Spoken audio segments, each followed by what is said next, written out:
So good evening, everybody. Welcome again to Wisconsin FLL Challenge Coaches Zoom call. My name is Craig Peterman with Badger Bots, and we've got Jay Church, our head referee, and Brian Farrell here, our head judge advisor. Do we have Allison on? I didn't see Allison. I didn't see Brian Hicks either. So maybe Nope. they'll join us later. Or Eric. What we do have though is a couple of the tournament directors who will be putting on their events this upcoming weekend. So after a few opening comments, I'm going to turn the floor over to them. And then after they talk about their events, then we will open it up to questions about in general, specific ones. Those of you that have been on the calls, you know the drill. Also, just keep in mind this is being recorded, which you should have heard as you came in. And Jay will post it up on our YouTube website within a day or two. We do get quite a few views from that website, so we're going to go over everything as if we have an audience of 100, address as many issues as we can off the cuff, and then, as I mentioned earlier, open it up for questions. All right, so let's just jump right in. This past weekend, we had two tournaments, one in Janesville and, oh, geez, I'm already drawing a blank. Help me out here. Franklin. Thank you, Franklin. It's already, how many weeks into the season are we? Anyway, so yeah, so sounded like both were went off relatively smoothly. We advanced more teams into the sectionals. And those of you that get the newsletter, which should be just about everybody, the results award winners were in there, as well as the list of teams that I have already advanced. If you paid attention and read the details, this year we are advancing a total of 86 teams to the sectionals. I believe it was 19 of which have already been taken. So congratulations to those 19 teams and of course to the award winners. As you can imagine, we'll continue to post results and advancing teams in the weekly newsletter, as well as, of course, any other important information that we feel you need to know. All right. So looking forward, we've got four regionals coming up this coming weekend. We've got Mukwonago. Those of you that are participating in the Mukwonago, there might be a venue change. It's unknown at this point. I mean, it'll still be in Mukwonago, but it might not be at the high school. But we don't have confirmation of that yet, so don't want to speculate, but at least want to give you a little bit of a heads up. Stay on your toes. Lakeshore Robotics is hosting regionals on both Saturday and Sunday up in Cleveland, Wisconsin. And we've got Jennifer Blake Krieger here. She'll speak in a few minutes. And we've got the Madison Regional on Sunday at Madison College. And we've got Max Vraney here to give you some remarks and details about that. So, Jennifer, you've got two regionals. Why don't you introduce yourself and take the floor. Hi, I'm Jennifer Blake Krieger with the Lakeshore First Robotics Program. Like Craig said, we have two regionals on Saturday and Sunday this week it's Lakeshore College now. It used to be called Lakeshore Technical College. They've renamed themselves to Lakeshore College. So when I send out all the paperwork and it says Lakeshore College, same place, same venue, go to the same place. Otherwise, I think we're really excited to see we've got 30 people, or 30 teams on Saturday and 18 on Sunday. And yeah, we're really looking forward to the teams coming. Is there any specific questions about the tournament?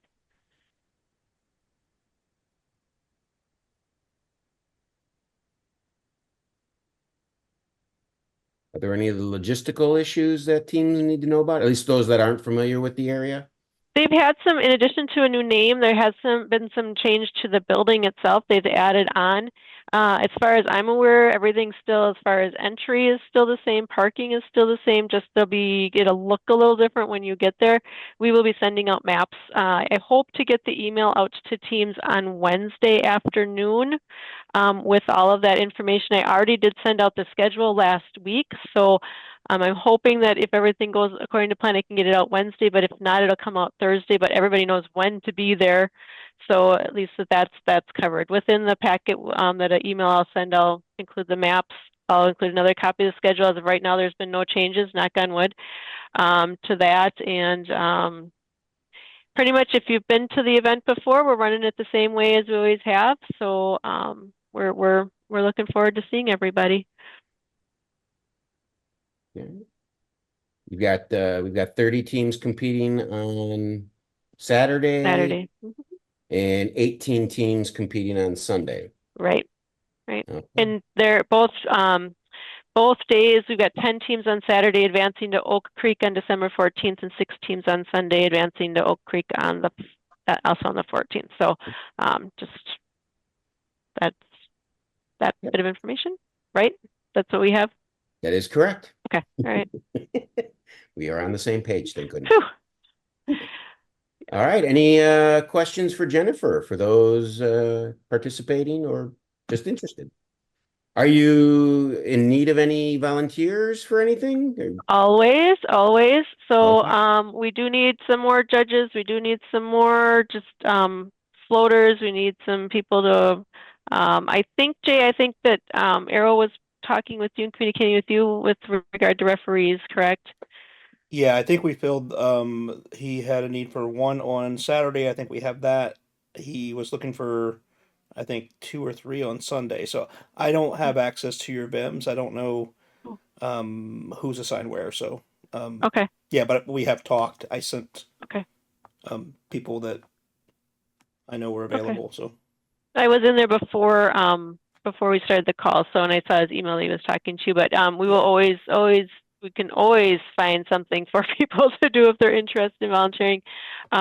We always will accept volunteers. So yes, please, if you are interested, you can reach out to me, Jennifer at lakeshorefirstrobotix.org. So How you said you're short on judges or just not full? we're just not full.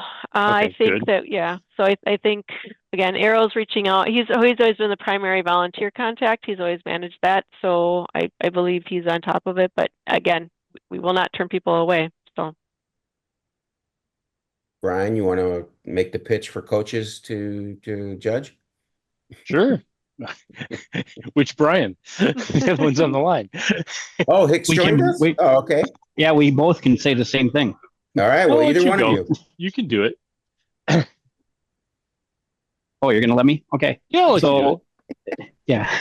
All You right. guys got to So- work on your act a little bit. All right. Yeah, but anyways, we've learned over the years, as far as volunteering, to make a really good coach, we found that if they've also judged, they get to see the other side. On the same side, the best judges tend to be the ones that were coaches also or understand that side of it. So it's really gets you to see the other side, and it also you can take that back to your team and help them improve. Yep. So if Having- you're going to the Saturday tournament, you could volunteer as a judge on Sunday. If you're going to the Sunday, you could volunteer as a judge on Saturday. absolutely. And having done both, what Brian's saying, I 100% endorse what he's saying. Because yes, I was a coach, and as soon as I judged, I went, "Oh, wow, okay, that makes a lot more sense." So, and as a judge, it would help to have been a coach, so I had a different perspective from there too. So absolutely, if you at all have thought, "Oh, I wonder," please do sign up, even if it's not this weekend. Sign up in your area because it is absolutely 100% worth it. It's great. my experience is exactly that. I coached for a number of years and had the exact same experience, Jennifer. We did okay, always okay. Sometimes a little bit better than okay, but never great.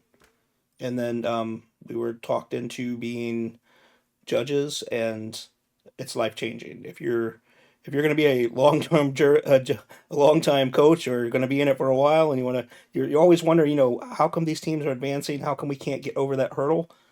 You just really need to know what they're looking for. You got to understand the rubrics, how they're read, how these guys are doing it, and what the other teams are like. I mean, Yep. your team is good, right? Yep. But you get a different perspective across multiple teams. You get that, like Jay said, the better understanding of the rubrics and Yep. how it's applying. And Um, a lot of times and you you just understand the see, process. you'll see different ideas and like, wow, I never thought of that. And you can take that and apply that to your team. well, I tell everybody all the time, and even as a referee, the number one thing you can do for your team, bar none, in this entire process to be a good coach is judge.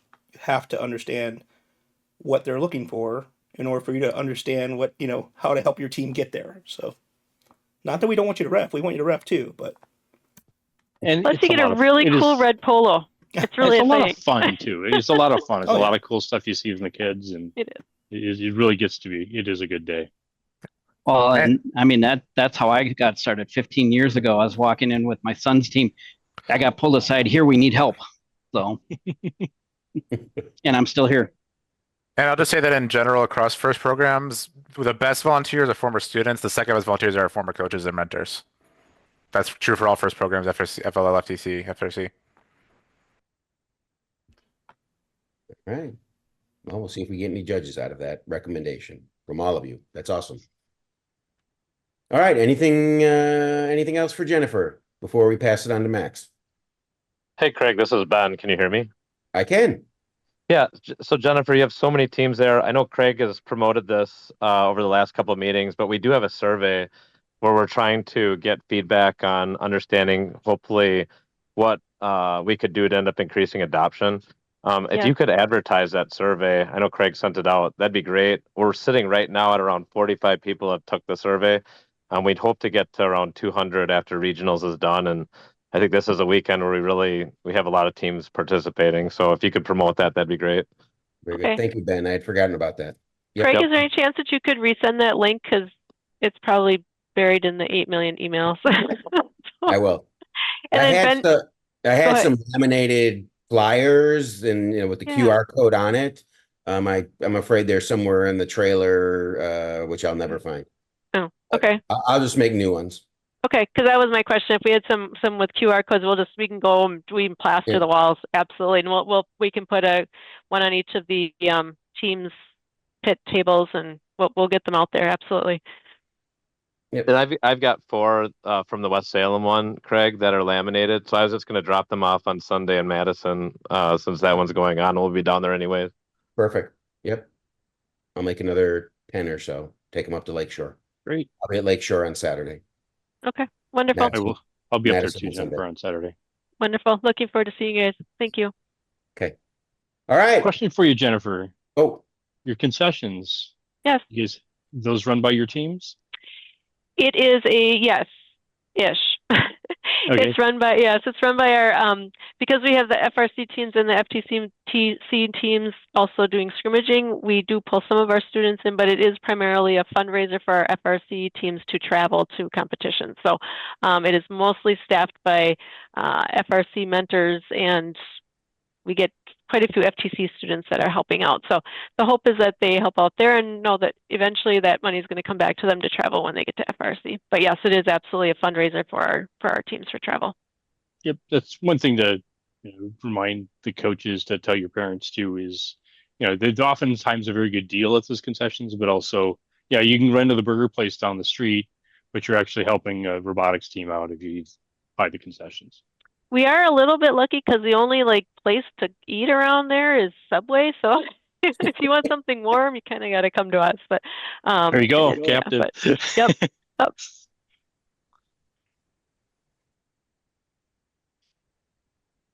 all right. Max, you there? Yep. Hi, everyone. Great. I'm Max. I'm the tournament director for Madison. Andrew is my co-director. He's here as well. You all should have got an email from me last week. If you didn't, please reach out to Craig. I just went over some basic info. I will be sending out the schedule later this week. Anything else I forgot to include on last week's email? Biggest thing for Madison College is parking. There's the Anderson Street entrance, which is right next to the pits, but you cannot park there. You can only drop off. So drop off at Anderson Street if you have a big project or a bunch of robot attachments, and then move your vehicle to the parking lot across Wright Street. That's the main parking lot. It's huge. Can't miss it. And then come into the gateway on the west side of on the main building at Madison College, and then you'll be directed to the pits from there. We will be having setup the night before, so if you're able to help out with that, that'd be great. We're starting around 5. I know you can't come, Craig, but Get there eventually. okay. We'll have concessions as an FRC fundraiser for us as well. And if you're not competing this weekend, we could use some judges. So contact me or Brian or Craig or pretty much anybody in charge on this call, and they'll get you in the right spot. I think that's it, unless Andrew has anything or there's any questions. I think that hits everything pretty well. Okay. Madison has 23 teams competing and we'll be advancing 7. That was a change from the email because I had 24 and 8, but we had a team drop, so that's why that changed. Yep. Since I sent the email. Oh, okay. Yep. All right. Any questions for Max or Andrew?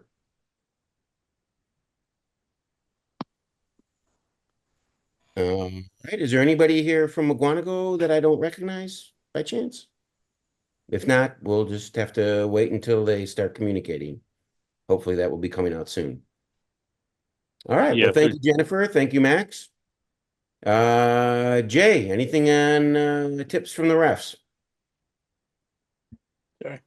So no new changes. We did have some some more contacts in Slack about starting your robot inside the launch area. You know what you can have hanging out, what you can't. So I'll go through a couple of those things real quick. Sorry, I was trying to pull up the Slack as I was talking there. So one of the questions was, can we have anything hanging out of the launch area to start? And so just remember, guys, that some of these guys that ask these questions are rookie coaches. So I'll share the answers, even though you guys know most of them. So the answer to that is everything that you're intending to move, it has to be within the launch area, and you can't be holding it. So you can have a jig that you can hold down. That's not intended to be moving, but your robot and what people tend to like to call attachments, they all have to be contained in the launch area. And I say what they like to call attachments because technically there's no such thing as attachments anymore. It's part of the robot. So to add on to that, the other question was, can we have anything overhanging the home area or the launch area on return? And that is a change from last year. So when your robot is returning to home, as long as your robot is completely in the home and launch area, has come through that, it can be hanging over the wall when you touch it to stop it. So previously, in previous years, that was not completely in and you would get a precision token loss. So that is not the case this year. Oh, sorry. Got a question here. Once you bring an item back to home and want to put it back out, the item can be handled correctly. Yeah. If placing an item in front of the robot, does the item also need to be in home or can it cross the line? Okay, I think I understand your question here. So when you bring an item back to home and it's completely in home, you want to send it back out. It can be handled at home, yes. The robot can't. If you handle the robot in home, you have to stop your robot. So anytime you touch your robot, it has to be relaunched. Okay, even if it's in home. If placing an item in front of the robot, do you mean while the robot is still active, or do you mean on a relaunch? Okay, relaunch. Okay. Relaunch. So robot's dead. You're placing something in front of the robot. So everything you're getting ready to move has to be at home. Has to be in the launch area. So you can't put something onto the plane surface and launch the robot, because you're not allowed to put anything by hand into the plane area. The only thing you can handle is in home or launch.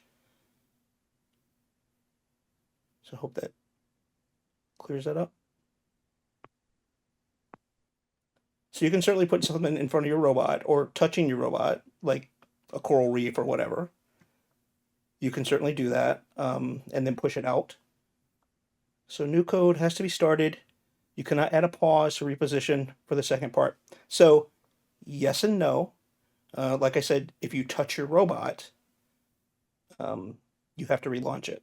So you are allowed to place something in the launch area or in the home area, and an active robot can then come around and scoop it or push it, but you can't be touching that item when it's touching the robot.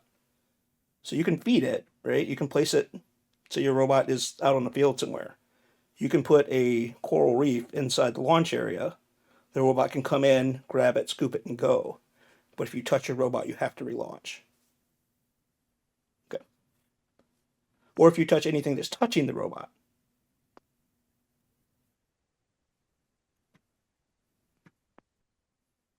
Okay. There's no height restriction, Jay, when you're starting a robot, is there? Correct. So there's a height restriction on the inspection area. So when you come up to the board, you will ask you to set up for inspection. You have to fit everything in order to get your inspection bonus. Everything has to fit within one of the launch areas under 12 inches, and you're allowed to hold that by hand if you need to. But you just kind of Tetris it in there, and you'll get the inspection bonus. If you can't fit everything in one launch area, you can inspect in 2 launch areas. You just won't get the inspection bonus for that. I haven't seen that happen yet in the last 3 years of inspection areas where they needed 2. And we've seen some pretty big robots. So when you're launching your robot, there's no height limit, only on inspection. Thank you. Sure. I have a pretty complicated one that Allison wanted me to go over with you guys. But I want to make sure we get all the other questions out of the way first, because I don't want to skip over any other questions. Okay. So this year, if your robot has acquired something on the playing surface, we're going to say a krill, for instance. Robots out in the playing area. There's no height restriction. Oh, okay, sorry. Robots out in the playing area, it's touching a krill, it's transporting it or touching it, moving it across the board. You touch your robot. Okay, if it's in contact with the robot and it did not originate from home on your last launch, the mission model comes off the board. Okay, so the krill I just used because it's the most simple example of that. It also applies for the water sample. It also applies for coral reef segments. So here's the big one. It also applies to the ship. So if you guys are bringing your ship or loading your ship up with all those little elements and you're pushing it across the board, if it originated in home and you touch your robot, it can come back to home for a relaunch. Okay. If it did not start at home and your robot comes into contact with it and is transporting it across the board, and you touch your robot while it's in contact, even if it's latched onto the other side, that whole element comes off the field. That whole big, huge model with all its contents comes off. The research vessel is what we're talking about. So just be aware of that. I have a question about sectional. Yeah, we'll talk about that when we're done with the robot and judging questions. So I hope I didn't confuse a lot of people there. Just be really careful about transporting items. This season on the board, we tend to get a lot of stranded items. Something about the makeup of the board, we're getting that a lot. So just know what you can touch, when you can touch it, and what happens. Because I promise, if we reach down there and take this big research vessel off the board, the kids are not going to know what we're doing. So Jay, even if you let's say you start off with some of the contents in home, yeah, because you would say maybe you dumped it into the boat and then started moving it, that stuff's no longer in your possession, so it now becomes material you acquired on the field. That's why it goes off with the boat if you interrupt. Yeah. Okay. So this was one that I had not thought about. It's a very edge case, as you know, Barry. Allison brought it up. Somebody had either questioned it or they saw something like this happen at Franklin, and we had a pretty lengthy discussion about it. And I tend to think it was an oversight that can happen because it's a lot of work that goes into that one element. It's a lot of work to get all the stuff acquired, bring it back, put it in the boat, and then move the boat back, and then you interrupt your robot and you can lose it all. So just be extremely cautious about that, guys. It's a big shift in points and time. So, all right. Any other questions about any robot game questions? Or any process in the competition area at all, like setting up for inspection or I've got one more question. The Sure. pirate ship itself. Yep. That I think we talked about this a few weeks ago, but I just want to make sure that I'm understanding. It's very touchy. It can flip all the way over pretty easily. The goal is to get it in full standing. Is there any point value if it flips all the way? Okay, I had to think about which pirate ship you're talking about because there's 3 or 4 different ships. So you're talking about Raise the Mast. Sorry about that. Raising the Gotcha. flag. Yeah, raising the mast. Yeah. Yeah, so there was a challenge update that tells us the exact scoring position for that. If you have pushed it and it tips over, over center, how it flops over to the other side, that's not a scoring condition. The scoring condition is the mast raises up and then rest on the latch. Got it. Thank you. So, and just for people that may be looking for that, that's in challenge update, and I'll let you guys know where that is when I find it real quick. So you guys can ask any other questions while I'm looking for this. Well, Brian, you want anything from Brian, anything from the judging perspective? I was going to answer Gail the question out of the chat right away. Question about this Waukesha sectional, what time will it begin and end? The Waukesha sectional, we don't have it all fully planned yet. But I would say I would expect typical tournament timing would be expected. So, high level at this point in the game, I'd tell you 7:30 to 5:30, and it'll probably be less than that, but we'll see what once we start laying out a schedule for the day. Just to back up a half a touch, that update for the mission Raise the Mast was update number 9 on October 1st. That's actually the last update we had. And I will just read it real quick. To score this mission, the mast must be upright and resting on the latch. So I'm going to put that into the chat. So you guys can hit that link if you want and see the update. But if you guys don't know where to find that update, it's under the firstinspires.org. What do you want me to bring up? Oh, yeah, if you would. Sorry, Brian, I can't do it while I'm recording here. The challenge updates, so it's off of that first challenge update and Yep. resource Yeah. material. I'll tell you what, I'll share my screen first and we'll Yeah. do that. Share that screen. Okay, you should see my screen. And I'm assuming you know how to get to this point by now, but he's talking about the challenge updates and clarifications. So yeah, that picture in the center there is what we're. Okay, hold on.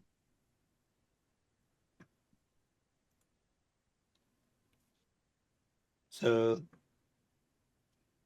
the mast must be upright and resting on the latch as shown. So it goes up and then back down on the latch. So if it tips over, does not score. Okay. Thank you for that, Brian. Mm-hmm. Any other robot related questions, or like I said, even the competition area questions? Oh, Max, I do have a question for you. Yes. It's okay. We'll get through this. No, go ahead. I saw a deep breath there. No, This it's is an fine. easy one. Are you guys going to have people queuing from the pits, or are they just making their way to the competition area? We will have cures. Okay. Hopefully we can work out some plan that doesn't overwhelm you or cause craziness. Yeah, that's fine. I just didn't know because we. No, it's fine. And so even when they were making their way to the pits last year, that worked fine too. I was just curious Okay. if we were going to tell the teams what to expect there. So I think we can. Since it's a new turn, we have some rookies. I think we'll queue them at least for Okay. just start. And then the afternoon, we'll tell them just all go to the gym once they're done with judging. Okay. And then just call from the stands. So, and when I'm talking to people that may not know, I'm talking to Max because usually at a tournament, people will be in general, there'll be queuers to take you or direct you from the pit area to the competition area or walk with you. There was a little bit of a conversation last year because we were sending teams directly from the pits to the competition area. I was a little concerned about it, but it worked out well. So I am Okay. good with whatever you guys decide to do. I just didn't And know it- if we were doing something different than what we normally do. And some venues, the pits are right next to the gym at Medicine College. They are not. Yeah, they're not next. They're down there. That's like the one bad thing about it. Everything else is great. So anyway, check in with your pit manager and make sure you know the process of what's going to happen. Let's do that at all tournaments. So Jennifer's tournament as well. Just check in with your pit manager. Understand when, if they're queuing you, when you can expect that they're going to come get you.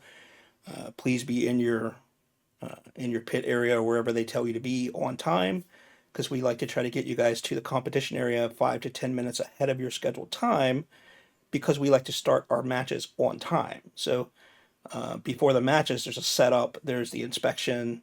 So it's actually a few minute process before your time. If you are scheduled to start at 12, we need you there a little early to get through all that. So just, check in with your pit manager and see what they want you to do.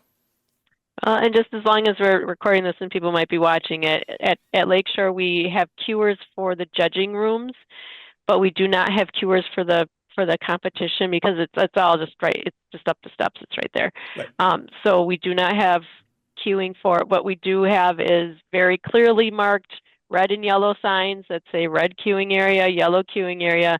You are expected to have your team there ready with your robot that 10 minutes before. So if you are set to, run at 1:30, you need to be in line at 1:20. You should be walking down the stairs at 1:20. You probably should be there a little bit earlier than that. So that'll be all covered as part of the check-in, the team registration. Jim will cover that when the teams check in. But if somebody's listening, that is how we will handle it at Lakeshore. And that's an important point. Don't go to judging on your own. You will be taken to judging. Absolutely. Yep. So just to, so if they're queuing, and I've obviously been to your event, I'm just trying to remember, are they queuing above the seating area and then coming Yes. down, or are they queuing in the seating area? So it's above. Nope. They're queuing. They're standing in line on the queuing area along the. Yeah. Okay, cool. Thanks. And they should be waiting at their table 10 minutes before judging, because the person will come and get them from their table for judging 10 minutes before. So is that the same for you, Max? Yeah, we call them up we have designated spots in the pits for each of the judging rooms. Okay. And we say, this team go here, this team go here, and then somebody takes them up. So Oh, one more. Sorry, I got all kinds of questions now for the tournament directors. Max, are you guys doing the ticket system for practice board? if I find the time to print them out.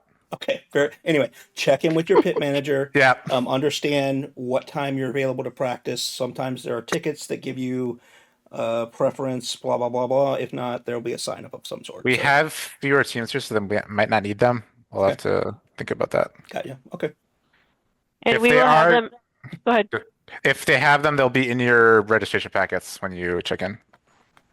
Yep. And we do have tickets. They will be from 9 a.m. till 12 p.m. only under the supervision of the referees, and not during the judges or the referee mentor meetings. We have those two meetings, one at 10 and 11:30. So there will not be any opportunity to be, practicing at the tournament tables at 10 and 11:30, but otherwise from 9 until 12. And there will be 2 tickets in their registration folder. Yes. You'll have additional practice tables beyond that or not? We have 4. Okay. Yes. Sorry. With sign up. Another question for Jen. Mhm. I Yeah. have more questions than everybody else, I guess. Are you guys doing a scheduled practice round, or are you just doing practice times? Okay, so Just your practice 3 times. Okay. Just the, yes. Mm-hmm. So we're going to be different. We have on the schedule a practice round in the competition area. And then other than that, and the scheduled rounds, you should not be in the competition area, only the pits and the practice tables in the pits. I'll make just one clarification there about our schedules. The practice round on the schedule that you get is on the competition table for Madison, not That's correct. Yes. not Lakeshore. The practice area that you're going to practice your robot in the pit Mhm. area, that is not your practice round. So if it's on your schedule and you have a time on your schedule, it'll say practice round and round 1, 2, 3. That's at the competition area. Okay, that's Greg, all the there's questions. a question in the chat for you. How many teams would each sectional have? So, in an ideal world, each sectional would be exactly the same, but then sometimes it doesn't always work out that way. As it turns out, Oak Creek will have 26 teams, McGuanago will have 28, and Waukesha will have 32. So part of that is because of having two sectionals on the same day, volunteer pool, cannibalization potentially. And then there were some other scheduling issues, meaning which regionals fed into which sectional and which was convenient for that particular geographical area, so on and so forth. So a lot of factors went into determining that. And as we ended up, 26 Oak Creek, 28 McGuanago, 32 Waukesha. Those that are advancing to the championship, the numbers will be based on percentages. So more teams will advance from Waukesha because it's got more teams, but it will be proportionally the same, rounded to the nearest team, of course. Quick question, Craig. I know this is probably frowned upon, but if you have particular individuals on the team that have something on the date that their assigned sectional is it possible to put in a request to change, and how likely is that to go through? Yes, it is possible. Yes, it is. I don't want to say frowned upon. I don't like the way you phrase that, but I get it. Yeah. I mean, look, Kind of. we set the schedule. We know there's going to be conflicts. Last year we had a team that, had no idea that they were going to advance and already had scheduled a trip out of the country. Well, okay, we can't really do much about that. We're going to move them to a sectional that they can compete in. So, it's got to be a legitimate excuse, and it's got to work with the scheduling. So yes, it can happen. Would prefer not to do it, but there are times where it is necessary. If you're asking me to put odds on it happening, sorry, I can't go there. Nope, that's fair. That's fair. Although every exception is that an exception taken on a case-by-case basis. Yeah. With that said, I did send you guys a note. I'm fine with whatever you guys decide. So. Okay, I don't know what you're referring to, but I guess I'll see it later. Oh, I thought I sent a note. Maybe I didn't end up actually sending it, but You we do did. have a kid that has family Christmas already planned out. So Okay, so we shall review it case by case. okay, that sounds good, Craig. Appreciate it. You bet. I actually do have another not question for tournament directors this time, but just in general. I had a team ask me last week if a school has 3 or 4 teams and a team has been eliminated during previous competitions, can they have any of their kids move over to a team that is going to be competing at another event? Brian, I'll let you answer that. I obviously know the answer, but if you would like to address that, you can, since it was an actual question. Brian or Brian or Brian or Brian? You can answer it. I can answer it? Okay, cool.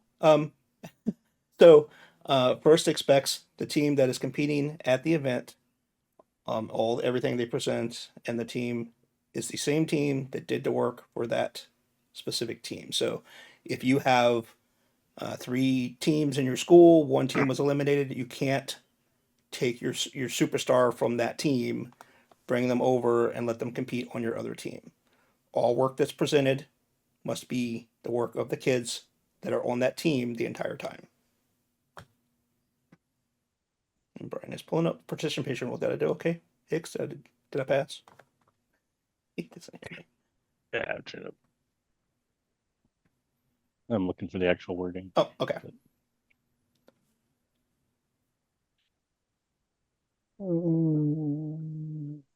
Last minute ringers are frowned upon.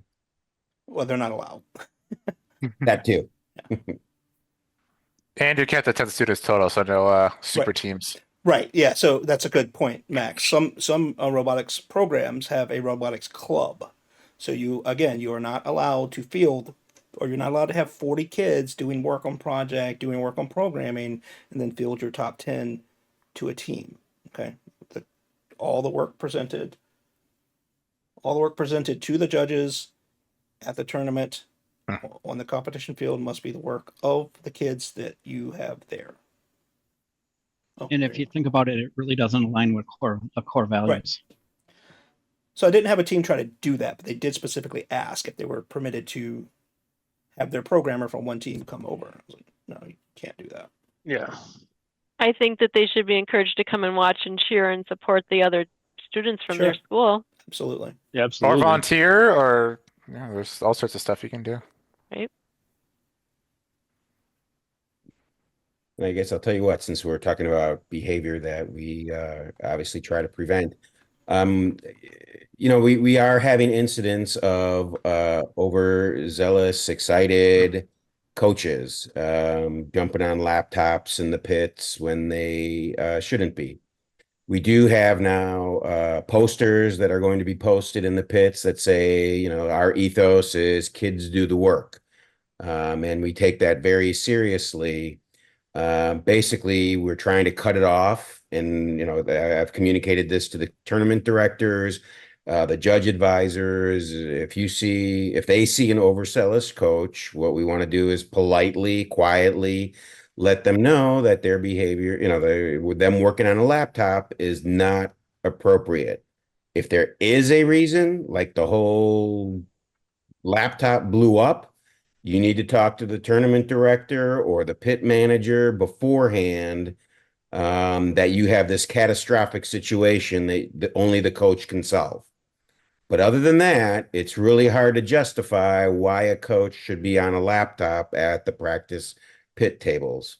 So, again, the first time it will be a quiet reminder, please, kids do the work. With a reminder, it could result in disqualification or, being taken out of consideration for awards or advancement. So, as coaches, if you see something like that and it's not making you comfortable, find a black polo. That's why they have those black polos. And then that will be investigated or looked at in a variety of ways. We want to make sure everybody's on the same playing field and that the kids are doing the work. So we can't be everywhere. So if you see something, please escalate it. Craig, I'll elaborate on that a little bit.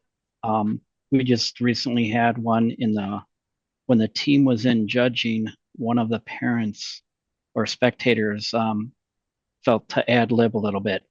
So make sure you tell all the spectators, parents that are coming that, please be quiet. The students have to present it.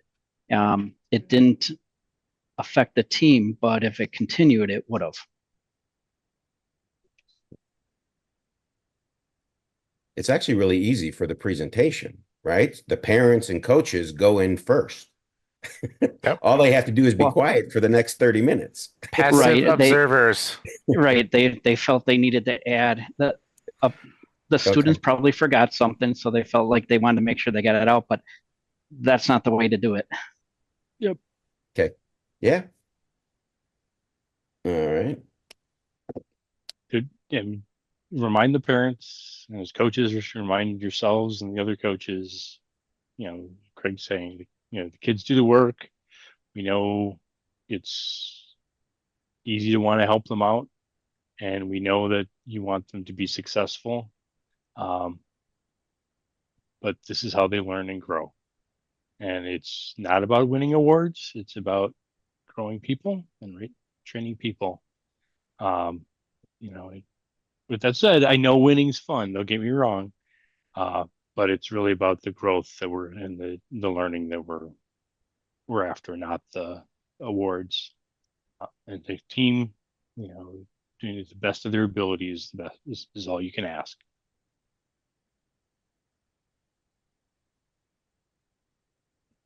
All right. Any other questions for anybody for that matter? Let's open it up. There's one other question in there. What is the venue for Waukesha semifinals? I said the Waukesha sectional is at Waukesha South High School.